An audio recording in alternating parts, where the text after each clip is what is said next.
அன்னை மொழியே அழகார்ந்த செந்தமிழே, முன்னைக்கும் முன்னை முகிழ்த்த நறுங்கனியே, கன்னிக்குமரி கடல் கொண்ட நாட்டிடையில் மன்னி அரசிருந்த மண்ணுலகப் பேரரசே,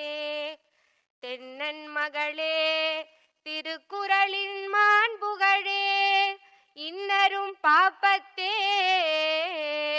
என் தொகையே நற்கணக்கே, மண்ணுஞ்சிலம்பே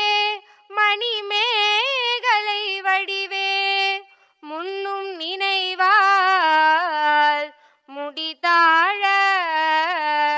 வாழ்த்துவமே. சிந்தாமணி சுடரே செங்கை செறிவளையே, தந்த